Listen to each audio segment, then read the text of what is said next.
Hey, what's up, my friends? I'm Michael Anthony, author, speaker, coach, and advocate for adult survivors of childhood trauma, and you're listening to or watching the Michael Unbroken podcast. And today I'm going to talk to you about dealing with anger when it comes to talking about your past. I understand anger probably better than most people, even though everybody understands anger the same. Here's what's really fascinating about this. The reality is that we have been told for far too long that it's not okay to be angry.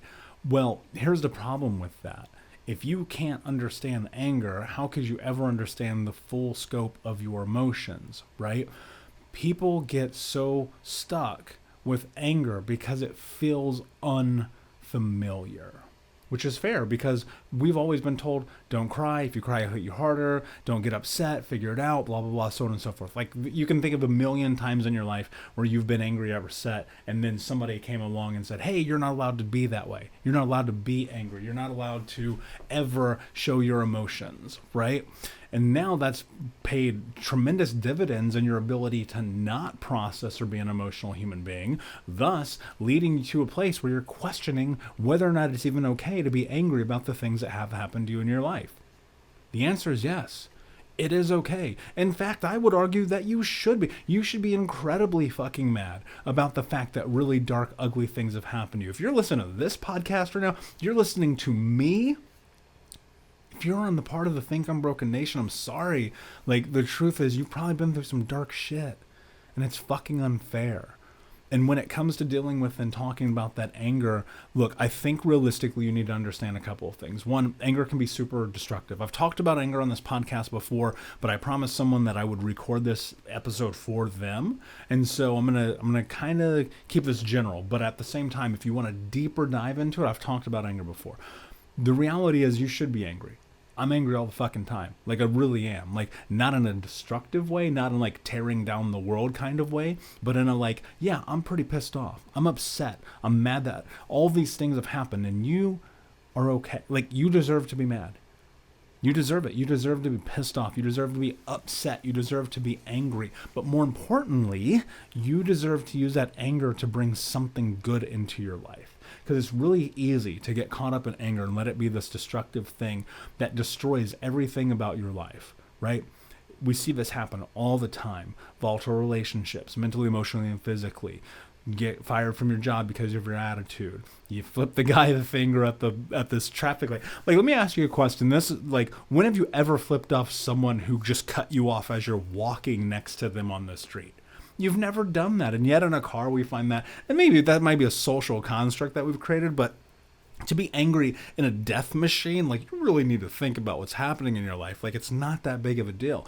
So what are you using with anger? Like, what is the stimulus in it? Like, where does anger play a role in your life for the betterment of it? Because for me, I look at anger and it's this great point of measurement for whether or not I'm going to keep going when it's 7 o'clock at night on a Monday and I've been working since 6:30 a.m., but I still need to record podcasts and I still need to do more work and I still need to keep going. And I get in this place where I'm like, and it's not about taking a break or anything like that, because I have my day structured so I'm good. But at some point when I'm tired when it's 9 o'clock at night and I just want to go chill and watch TV, and I ask myself, why can't I use that anger in me to fire me up enough to push me into what's next, to the next threshold? If you're not fucking angry enough to create change, which is the point in what I'm trying to make. I do this because I'm trying to create change. You know, my ultimate goal is getting to the point that we can end generational trauma. I have to use and leverage that anger that I have in me to push me through as a catapult and a catalyst to launch me into what's next in these times where I want to quit. Now, that's very different than self-care when I'm tired and I need a break, like I did the other day, which I just fucking chilled for like 4 hours and watched a documentary. Like, that is what I'm talking about. Like, in those moments you need a break, go take the break. I'll never argue that with anyone ever. But if you're like procrastinating, like, use anger. Now, I want to get back on topic here. Sorry, I can get really swayed when I'm talking about anger because I do think it's an important tool. But how do you really deal with anger when it comes to understanding the experiences and the events of your past? The answer is simple. Allow it to exist. Now, again, like, look, let's be very clear. If you're just stepping into this journey, if you are trying to find solutions for your past in books and podcasts, it's not going to be enough. Nothing that I wrote in Think Unbroken, nothing in this podcast is going to get you over the hurdle of the emotional work that you're going to need to do.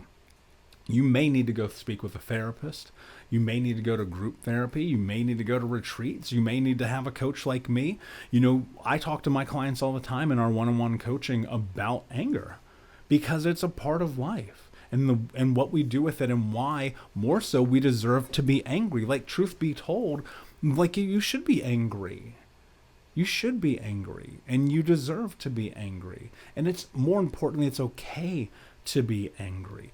Now, that doesn't mean you lash out at your family. Doesn't mean you lash out at your partners or your children or the guy on the street. That's problematic, right? So many of us, now look, there's learned behavior in anger too, because many of us come from traumatic backgrounds in which anger and violence is the form of communication.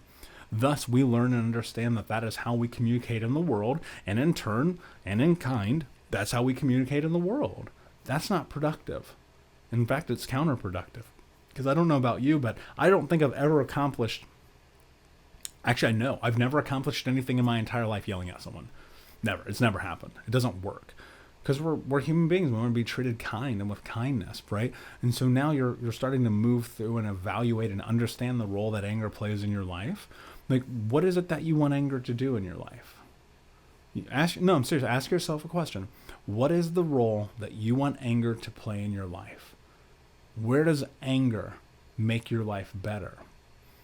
Do you want to be angry, like in a healthy way? Or do you want to be angry in this self-destructive, standing in front of your own house with a can of gas and a lighter kind of way? Because it's really easy to get to that place. And that's why I always say, like, therapy is such a must when working through the emotional impact of traumatic experiences.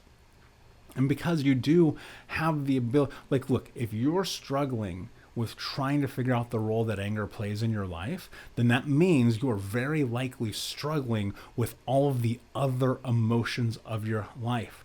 Happiness, sadness, grief, love, all of them, the whole list. I mean, they go on and on and on, right? How can you possibly be jubilant about life if you are so sullen all the time because you're angry about shit that happened? Or worse, here's the harder part, where you just don't feel any of the range of emotions at all.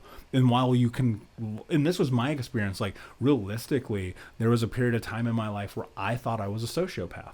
When I was in my early 20s, I thought that I was a sociopath. I had zero emotional capacity. I did not recognize any of the emotional impact that I was having on other people or the emotional impact other people should have been having on me, because I learned to turn off my emotions. So many people do. So many trauma survivors do. I learned to turn off my emotions. It became a survival mechanism, and then that became a hindrance. So here's the thing. Here's a question I would ask you that I think is really important.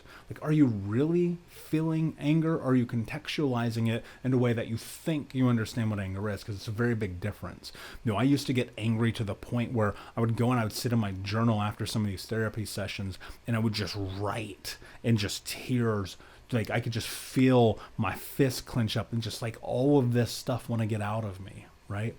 And then I would end up feeling that same emotions for joy and happiness. And I'll never forget the first time I happy cried. You know what I mean? Because I gave myself permission to feel the entirety of the human experience. And look, ultimately there is a place for anger in this. The way that you use it is going to determine a lot about what's next in your life, though. And if you're in this place where anger is a catalyst for destruction, you really need to hit the pause button and go and speak to the people who can help you navigate that. I mean, as a coach, I have exercises that I put my clients through, but realistically, those exercises don't matter if you haven't established the emotional connection to the emotion. And that comes, in my experience, that's only come through therapy. That's what I needed. I needed that place where I could go in and within a safe structure, talk about and feel the emotional experiences that I had.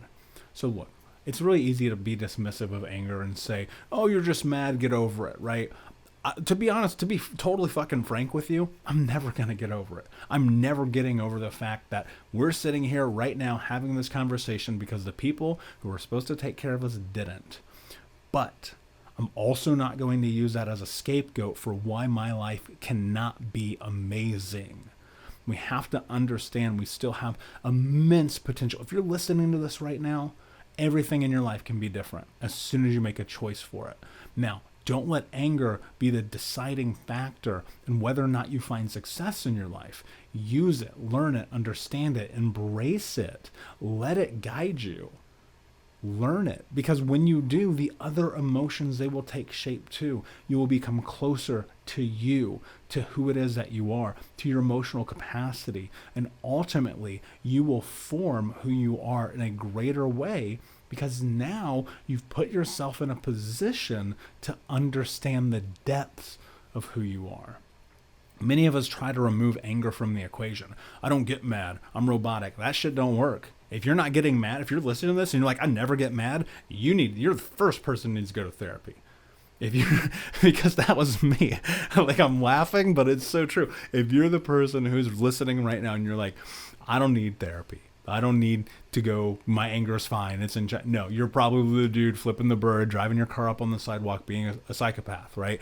That was me for a long time, just not even close to having an emotional capacity to feel that thing for a very long time. So look, here's the thing. At the end of the day, the number one thing that you can do is identify these emotions, the role that they play in your life, how you can leverage them instead of them leveraging you, right? Because emotions are going to come.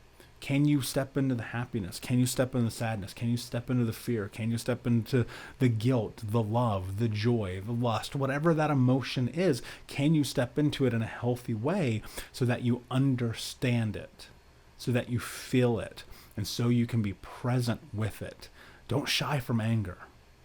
That's probably one of the worst things that you can do. From my own personal experience, one of the worst things that you can do is hide from anger, because eventually it will find you. My friend, thank you so much for hanging out with me and listening. I hope that you found a ton of value here today. If you did, please do me a favor, like, comment, subscribe, leave a review, and until next time, my friend, be unbroken. I'll see ya.